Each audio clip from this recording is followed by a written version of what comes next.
how do you assess the condition of your players at the moment? Are they? Okay, my name is Zainal Abidin Hassan. Меня зовут Зайнал Абидин Хасан. I'm the head coach of Pahang. Я являюсь главным тренером клуба Паханг.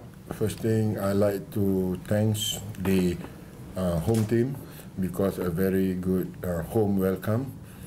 Я, во-первых, хотел выразить признательность команде, принимающей нас, команде Стекло, за очень такой хорошо организованный прием и теплый прием.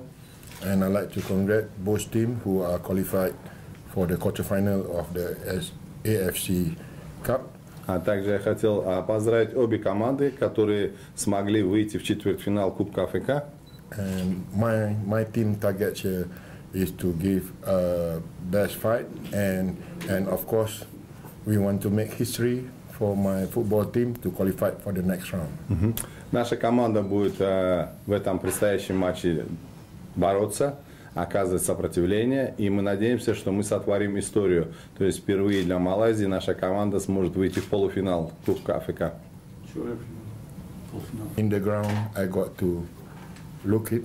То есть я для того, чтобы подготовиться к матчу, я тоже должен учесть многие моменты.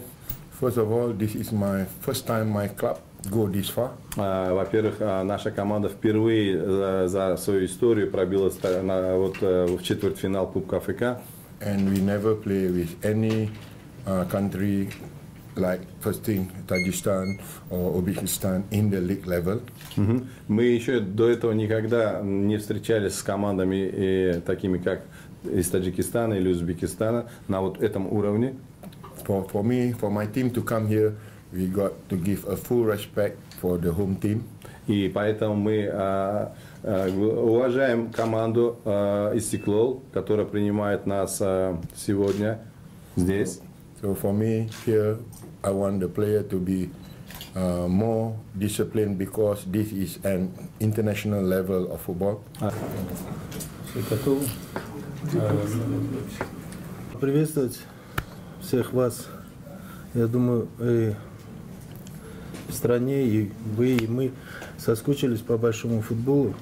Сколько, 3 месяца прошло. Ну, пожалуйста, вопросы.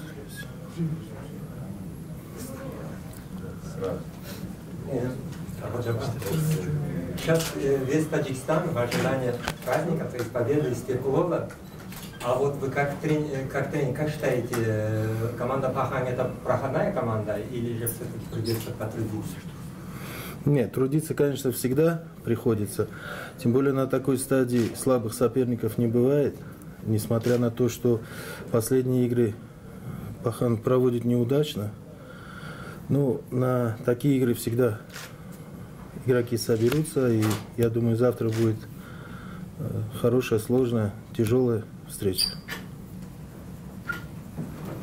Азиз Камилов, корреспондент газеты «Малайзийский футбол». В последних 2 матчах Истеклол сыграл 2 же в ничью и не забил ни одного гола. С чем это связано?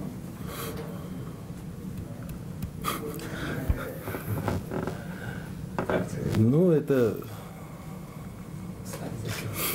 Есть такие моменты, что где-то была слабая реализация, где-то не играли те игроки, которые по тем или иным причинам пропускали игры. В Хадженте вообще там первый тайм пешком ходили, из-за невозможной жары. Так что, я думаю, здесь мы в равных условиях.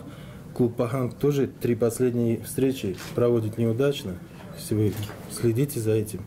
Последнюю игру он проиграл, предпоследнюю дома в ничью сыграл. 15-го тоже там попал, кажется.